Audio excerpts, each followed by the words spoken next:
My best friend's lie was so perfect it almost cost me everything. I, 26-year-old Anna, never thought the person I considered a sister could look me in the eye and spin a web of such devastating falsehoods. It all started when I offered her a lifeline. I live in a spacious 2-bedroom condo in Chicago, a place I inherited from my grandfather. It's too big for one person, but it felt like home. During my college years, I became close with a girl named Sophia. We were inseparable from the moment we met in a literature class, bonding over a shared love for terrible horror movies and good coffee. Sophia had a difficult past. She'd confide in me during late-night study sessions, her voice barely a whisper, about her childhood. She told me her mother had struggled with severe addiction, that she'd often been left to care for her younger brother, and that they'd faced periods of intense instability and hunger. My heart broke for her. I came from a loud, loving, and stable family, and I couldn't fathom enduring what she described. I told her repeatedly that I was there for her no matter what, that she always had a place to go. After graduation, she was struggling. Her part-time job barely covered her student loan payments, let alone rent in the city. Remembering my promise, I asked her to move in with me. I told her she didn't have to pay rent. She protested, of course, insisting she would find a way, but I stood firm. "Use your money to get free of that debt," I'd said. "This is what friends are for." The gratitude in her eyes was so genuine, or so I thought. She moved in, and for a long time it was perfect. We were the ideal roommates. We split chores without argument, our work schedules complemented each other, and most nights were spent on the sofa with takeout, dissecting our days. I loved having her there. The condo felt alive and full of laughter. She worked hard, landing a good job at a marketing firm downtown. She started chipping away at her debt. I was so proud of her. To celebrate her first major bonus and a promotion, I organized a dinner at a high-end steakhouse. It was me, Sophia, 3 of her colleagues from the firm, and 2 of our mutual friends from college, Liam and Isabel. The night was electric. We were laughing, toasting, sharing stories. Sophia was beaming, finally looking free of the weight she'd carried for so long. Toward the end of the meal, I handed her a card. Inside, I'd written a long message about how incredible she was, how her strength inspired me, and how proud I was to be her friend. I also included a generous check to help her buy a new professional wardrobe for her new role. She read it, her eyes welling up, and pulled me into a tight hug. "I couldn't have done any of this without you," she whispered. When we pulled apart, I was so filled with emotion for her. I raised my glass slightly and said to the table, "I am just so in awe of her. To go through everything she did with her family, all that struggle, and to come out here on top, kicking ass, it's incredible. She's proof that your past doesn't define you." The air at the table went cold. Sophia's face fell. She looked down at her plate, her jaw tight. "Anna, please," she said, her voice strained. "Don't. You know I hate it when you bring that up in public." I was floored. I had never, ever brought it up in public before. I had always been meticulously careful to only discuss her past in the privacy of our home at her initiation. I was so stunned I could barely form words. I'm so sorry, sophomore. I thought it was okay. I was just so proud of you," I stammered, my face flushing with heat. She just shook her head, a bitter little smile on her face, and excused herself to the restroom. I looked around the table. Her colleagues were staring at me with pure contempt. Liam and Isabel looked just as confused as I felt. The rest of the evening was a special kind of torture. Sophia was silent and withdrawn. Her colleagues formed a protective, icy wall around her, shooting daggers at me with their eyes. When we all parted ways outside the restaurant, they hustled her into a cab without a single glance back at me. I spent the night in a state of panicked confusion. I replayed every interaction, every conversation. Had I ever overstepped? Had I been unintentionally condescending?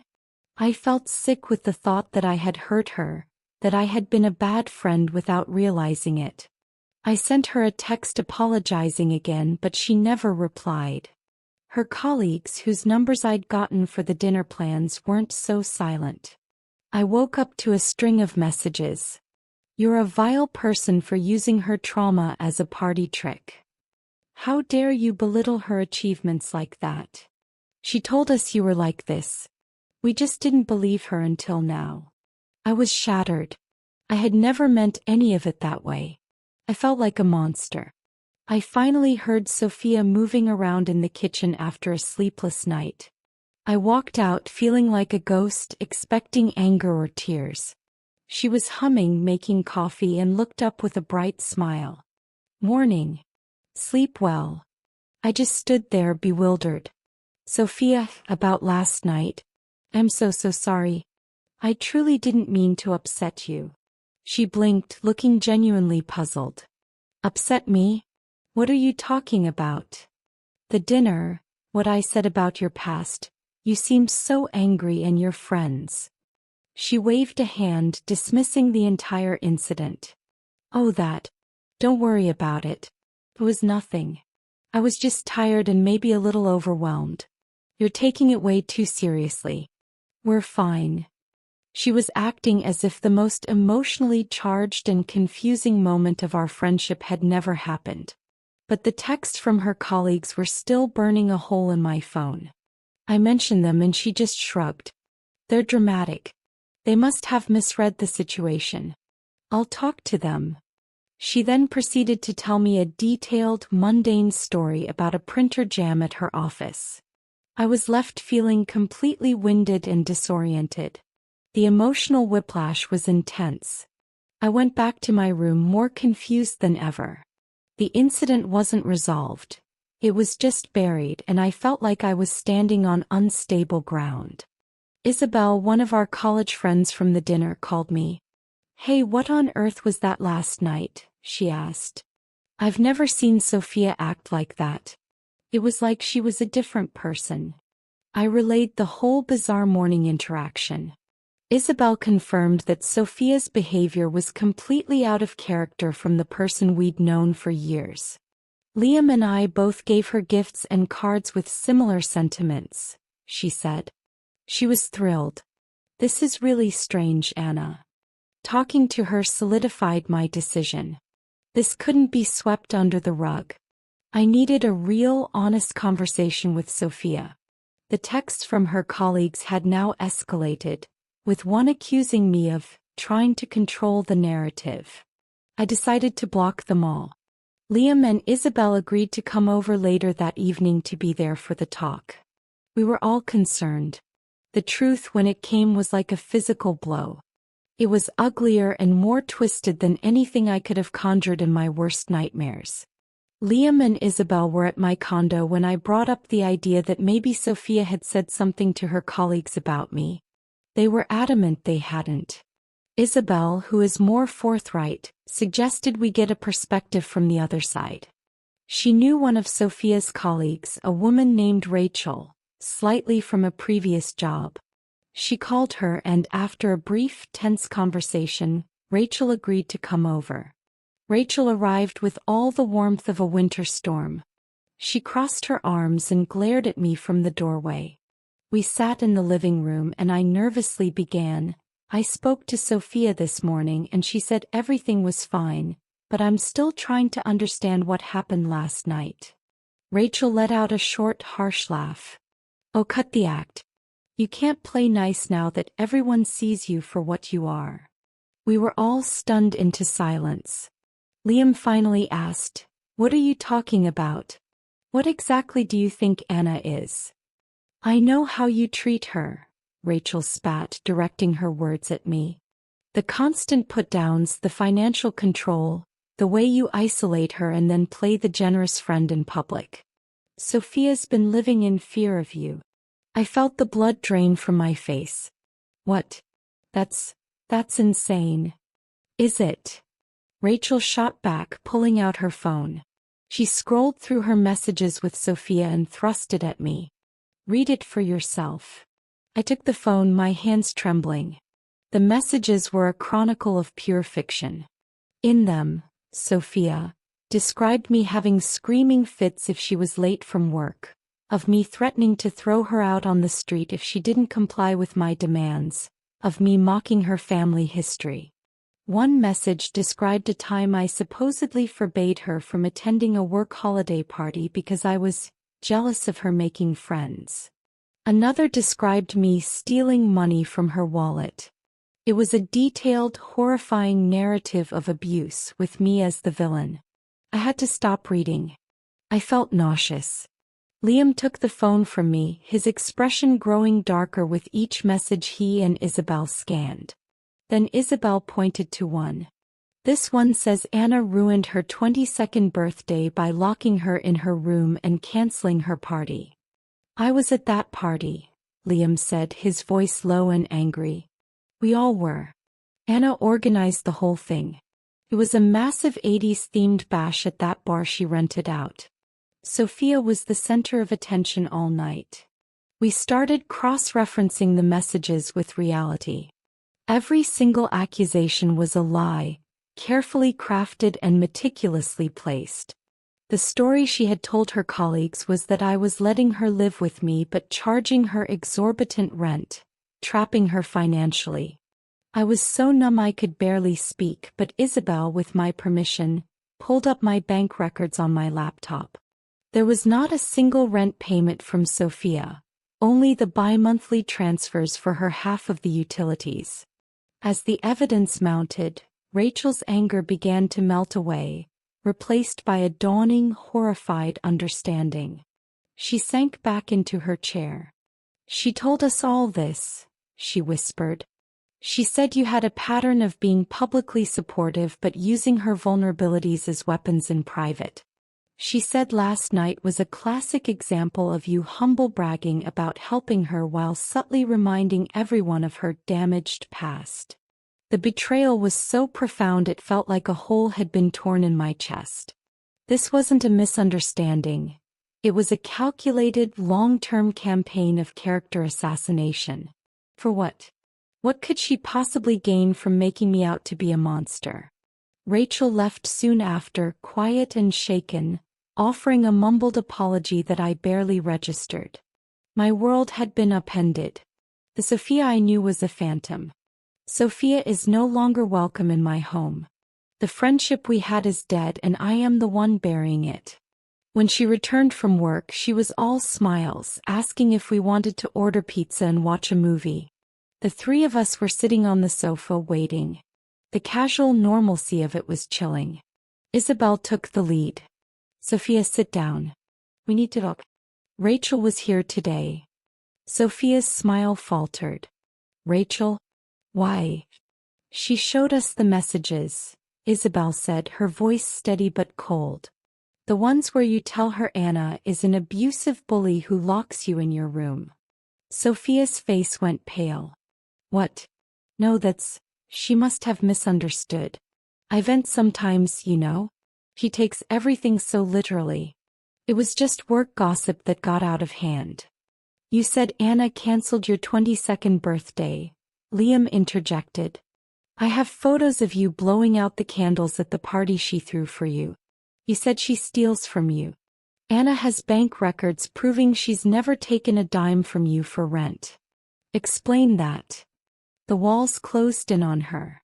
Her composure cracked, and the performance shifted from innocent confusion to desperate pleading. She started to cry, great heaving sobs. It didn't mean anything. It was just a stupid story. I was trying to fit in at work and they were all talking about their problems and it just came out. I never thought it would go this far. Anna, please, you have to believe me. I love you. You're my best friend. I looked at her, at the tears streaming down her face, and I felt nothing but a cold, hollow exhaustion. A stupid story? I repeated, my voice flat. You painted me as a psychopath for sympathy points at the office? It wasn't like that, she wailed. Then what was it like, Sophia? I asked, finally standing up. Is any of it real? Your mother's addiction? Your brother? Being hungry as a kid? Or was that all just a stupid story too? The silence that followed was deafening. Her face was a mask of pure panic. That was all the confirmation I needed. The foundation of our entire friendship. The late-night confessions, the tears I'd wiped away, the support I'd offered based on her tragic history, was built on quicksand. "Get out," I said, my voice trembling with a fury I had never known I possessed. "You have 1 week to get your things and get out of my home." The screaming and crying that followed was messy and ugly. We eventually learned, through her frantic, contradictory explanations and a subsequent phone call I made to her aunt, that her childhood had been perfectly normal, middle class, and stable. Her parents were divorced but amicable. There was no addiction, no poverty, no neglect.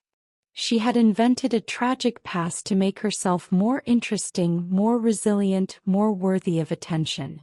And when that narrative needed a villain, she chose me. Sophia moved out the following Sunday.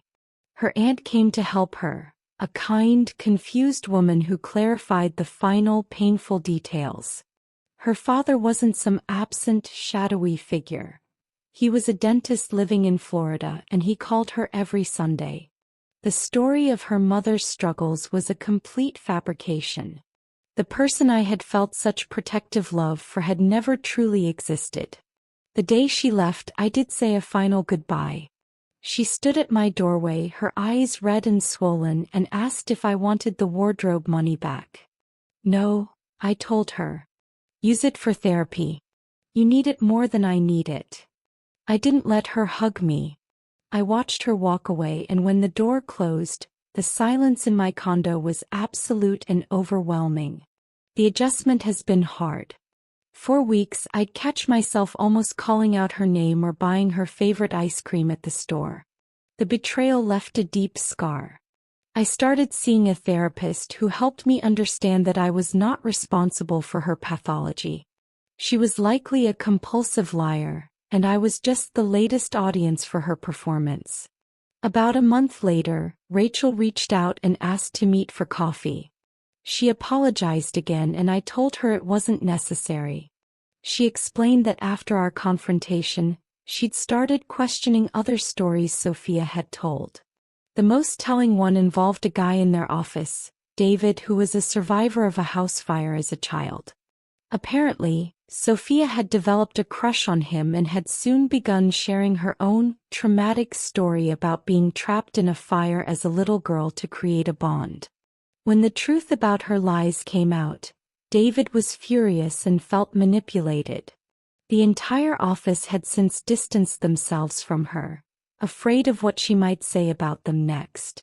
While a small, broken part of me felt a pang of pity for the mess she'd made of her life, it was overshadowed by the immense relief that she was gone.